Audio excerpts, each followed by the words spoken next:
Good morning, good afternoon, or good evening, ladies and gentlemen. I'm your host, Habitual Linecrosser, and today, yes, I am wearing Fat Electrician merch, but I want you to know that it is in a show of solidarity with a good friend of mine who, at the same time, I am adamant. So I don't like betting money. This is just, I'm going to be upfront with you guys. I've never liked betting money. Money's whatever. I don't really care.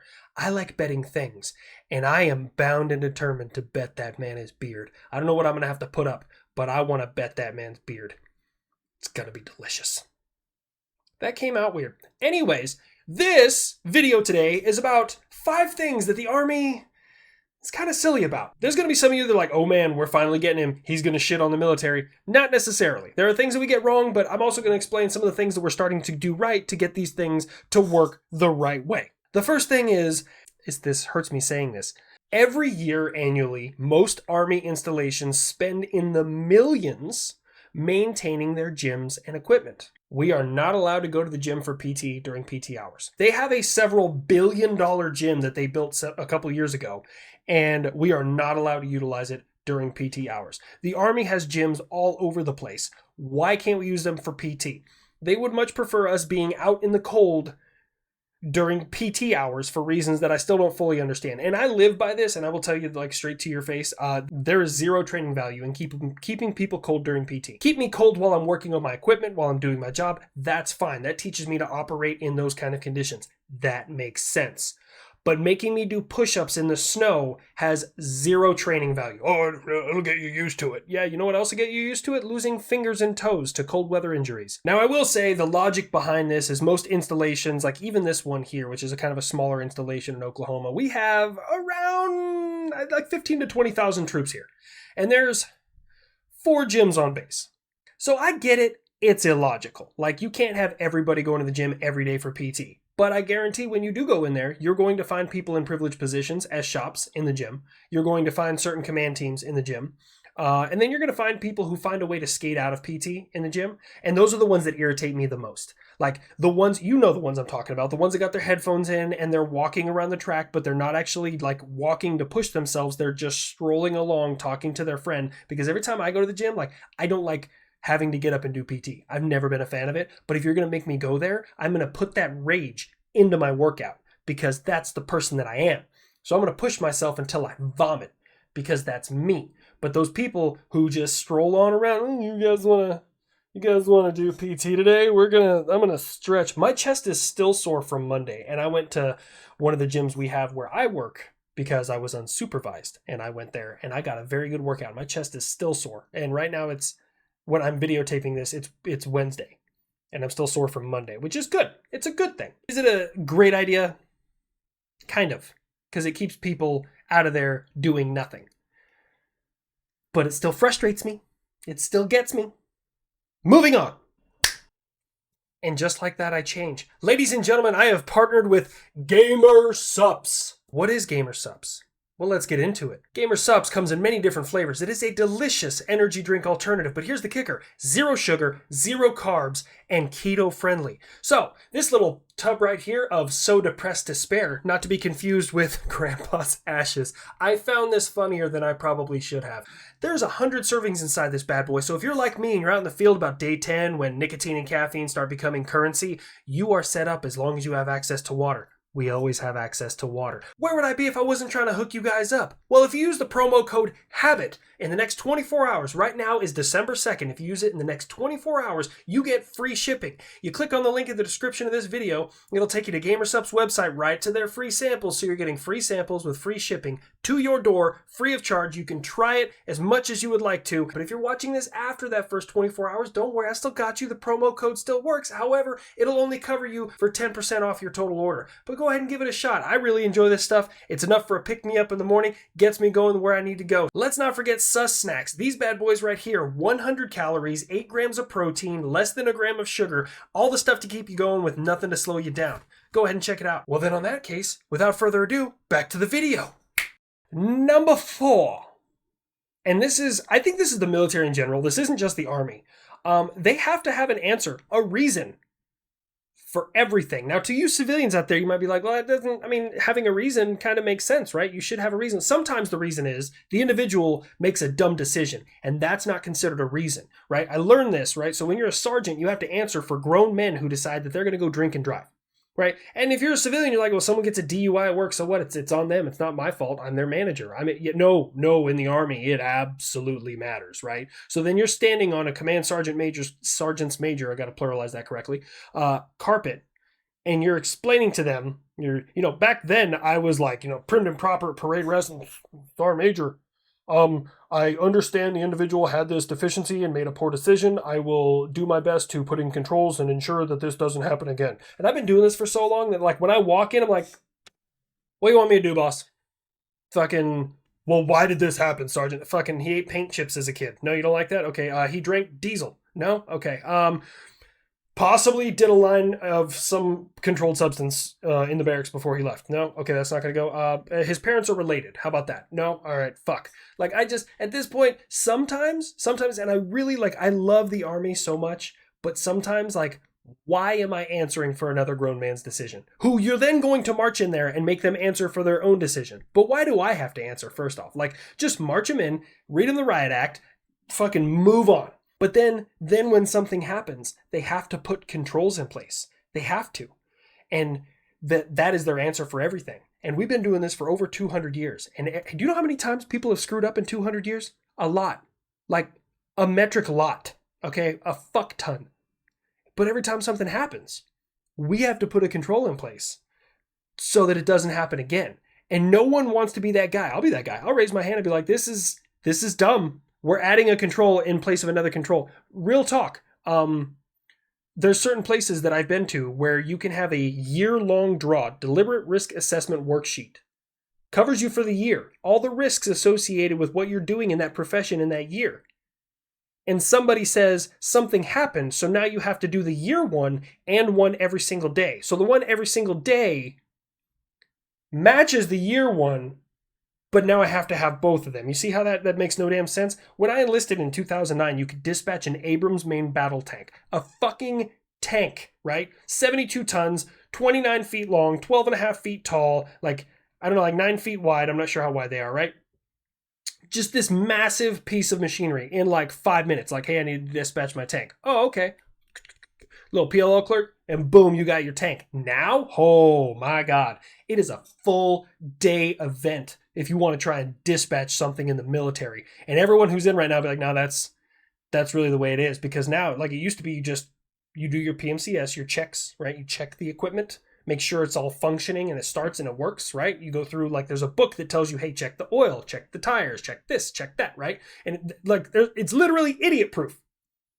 And then you walk in and say, hey, I did my checks. It's all good to go, right? That 2 steps. That was all it took to dispatch a vehicle. Well, from years of idiots being idiots, now, so shit, I lost count. And then you finally get your vehicle. 2 steps, fucking a lot of steps. But every single one of those happened because a commander was unaware that someone had driven a vehicle that was not ready to be dispatched. A platoon sergeant didn't check off on it, and a private took a Humvee out and crashed it into something. They're also verifying licenses and everything throughout this process. So, I can't be mad at them. They're putting these controls in place, but sometimes it's a bit much. All right, moving on. That was number 4. We're counting down, right? Yeah. Number 3, beards. Look, I don't want a full Santa Claus beard, but I would, maybe not shave every single day. Maybe not. So the United States not really outlawed, sorry. The United States military got rid of all beards with the exception of the Coast Guard, who did it in 1986. I think that's when the Coast Guard did it. But everyone else was around World War I. And the reason is because you couldn't seal a mask with this big old bushy beard or this giant handlebar mustache, right? But what they failed to realize is since World War I, we've had a lot of gas masks, a lot of different ones. Right now, we're currently on the M50s. The M40s, even with a goatee, you could seal an M40 masks. You absolutely could. Because you go to the gas chamber and you find out if your mask is sealed or not.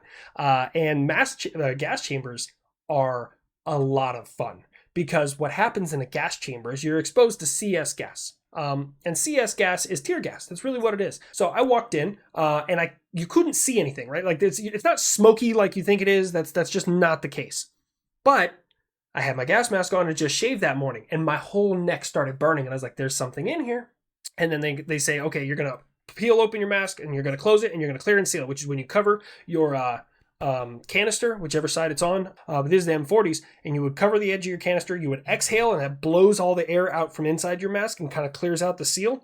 And then you would inhale, and that sucks it to your face. Clear. And then somebody like 3 steps down from me didn't seal theirs properly, started coughing and hacking. It was hilarious. At least in that moment it was for me. And then they were like, okay, take your mask off and put it in your bag, which is strapped to your hip and made of Velcro from 1904. This is just a drill sergeant's opportunity to just make your life miserable because they can't put hands on you anymore. And I get it in, I get it sealed. I'm like, boom, it's closed. They're going to let me out. Nope.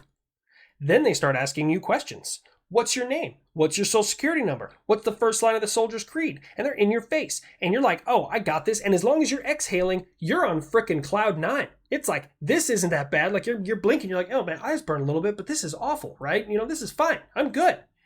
And then you try to inhale. And at least for me, when I inhaled, my throat was like, this is not nice. I don't like this. And it closed, but like a muscular close. It didn't And so what I'm doing is I'm trying to... And every time I go to inhale, my body's like, no, I don't like this. This is not fun.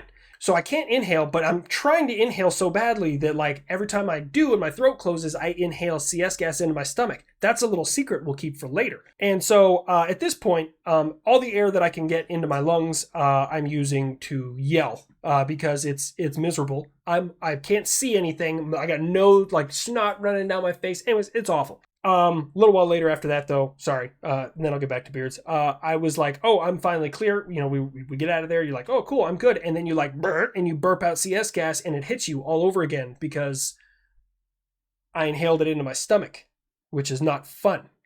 The U.S. got rid of them in the beginning of World War I. Why did we do this? Because chemical weapons came around in World War I. Mustard gas, a colorless, odorless, tasteless gas that just killed a lot of people. Fun fact, I don't know if you guys knew this. I saw it on a documentary. For some reason, my brain's like, you're going to remember that forever. But did you know that Adolf Hitler actually fought in World War I and he was a victim of mustard gas? And it affected him because originally he had a big old handlebar mustache and then the gas hit and he couldn't seal his mask. So after he had that bad boy shaved like he did so he could seal his mask. Now, in the modern day United States military, you can have a beard if you have a religious exemption. This is for like Norse pagans, for Muslims, and for, I think I'm saying this right, Sikhs. It's S-I-H-K. I think is it Sikh or Sheik? I don't know. I'm sorry. Please don't, chastise me for that. But while I was looking into this, one of the things that I found really awesome is Elmo Zumwalt, who was the chief of naval operations. When he took over in his Z-gram number 57, he authorized beards for naval personnel. This is 1970. For naval personnel, all naval personnel, active duty, it's under the circumstances of elimination of demeaning or abrasive regulation. And that is the greatest thing that I have ever heard in my entire military career. What he explained is, those demeaning or abrasive regulations generally referred to the fleet as Mickey Mouse or chicken regs have, in my judgment, done almost as much to cause dissatisfaction among our personnel as have extended family separation and low pay scales. Zumwalt, you are my fucking hero. Like, there's no better way of saying, this is stupid, we should stop doing it, than that. That is the most politically correct get bent that I have ever seen in the world. Zumwalt is now my favorite person. I know I'm the plain guy, but now we're going to have to bring in the Zumwalt class because that sounds fucking phenomenal. And they authorize, like, mustaches in the military, but it's not good. It's awful. Cannot go past the corners of my mouth. It cannot cover my lip. And it cannot protrude past my nose. I get this little tiny gross thing that when I grow it for like No Shave November, when we're doing like a raffle or a pool or something like that, I'm not allowed within 500 feet of a school. I feel like the powers that be are just leaving that there to like, you want facial hair? This is what you get. Fucking damn near everybody gets beards and mustaches and like cool shit. I met a Brit guy one time and his was like all twisted, like way out to here. That man's mustache had like 15 confirmed kills. I swear to God it did. It was beautiful. Aussies get them too. Anyways, moving on. Number 2, Army body composition standards and physical fitness. Now we have actually made, and I gotta kind of like beat the chest of the Army here because they have made great strides And I will tell you that like the old APFT, which was push-ups, sit-ups, and a run, was really set up for tiny little people. If you were like 95 pounds, you had like an extended scale 340 on the PT test. It was wild, right? And now with the Army Combat Fitness Test, which is, let me see, it's a deadlift and it's 340 pounds to max it. I max that bad boy. Anyways, it's a ball throw. It's the overhead ball yeet, right? You throw that thing as hard. It's a 10-pound medicine ball. To max it is 12 meters. I'm almost there. Almost there.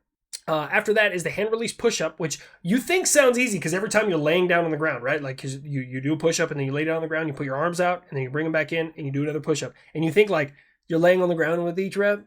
It's so easy. Do them. They're worse. They're so much worse. I don't know why. I don't know the physics behind it, but they hurt so much worse. Event number 4 is this thing called the sprint drag carry, which I call the great equalizer, because it doesn't matter if you're huge, if you're just a monster like a meathead, or if you're 95 pounds, that thing will humble you. It hurts. So it's a 25-meter track, right? You sprint down, sprint back. That's the sprint. The drag, you take a 90-pound sled, you run backwards, you drag it down and drag it back. And right about the time you turn around and start coming back up that 25 meters, if you listen very closely, you can hear a little piece of everybody die. Because that's when your legs don't work like they used to before. Right there, your legs have nothing left. They're just like, everything past that point is just, this is going to hurt. And it's going to hurt a lot. They didn't add this in there. That's why I call it the sprint, drag, shuffle, carry, sprint, right? So you do like the little lateral like lemming things where you jump sideways like Zaboomafoo, all the way down, all the way back. That's the third thing, right? And then you do carries. You'd have 2 40-pound kettlebells. You carry them like ammo cans, and you sprint down, sprint back. And when you set those down, then you have one last sprint all the way down and all the way back. And my current best time is 1 minute and 43 seconds to do all that. And afterwards, the walls were closing in. But anyways, this sprint drag carry. And then after the sprint drag carry, you have something called the plank. We were almost there, Army. We were almost there. The leg tuck, it was one leg tuck. And I stand firmly by this. And I want the people of the Army to hear me say this. There is 3 types of people who couldn't do leg tucks. 3. Every person who cannot do a leg tuck falls into one of these 3 categories. Either A, they had no measurable upper body strength. B, they had an upper body injury. Or C, your gut got in the way of your knees touching your elbows. Everybody else in the Army could do a leg tuck.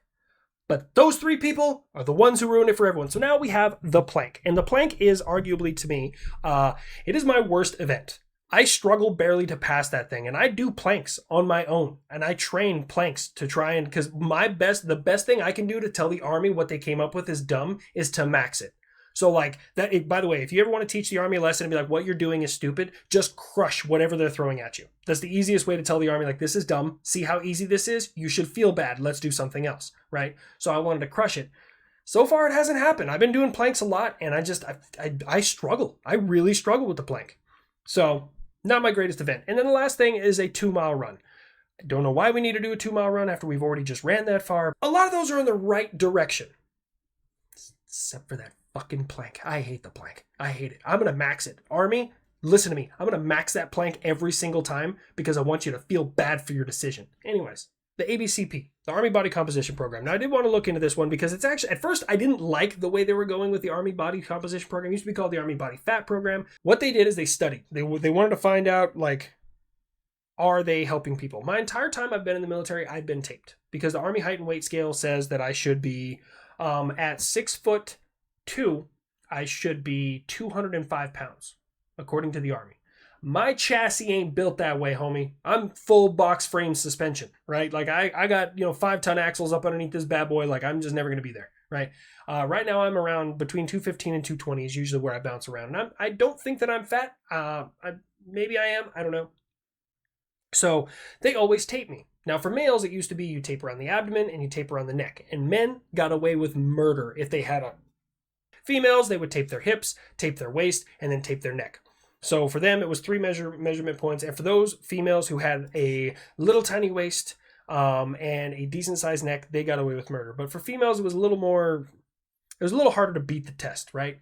Now, everybody, gender neutral, males and females get taped around the waist.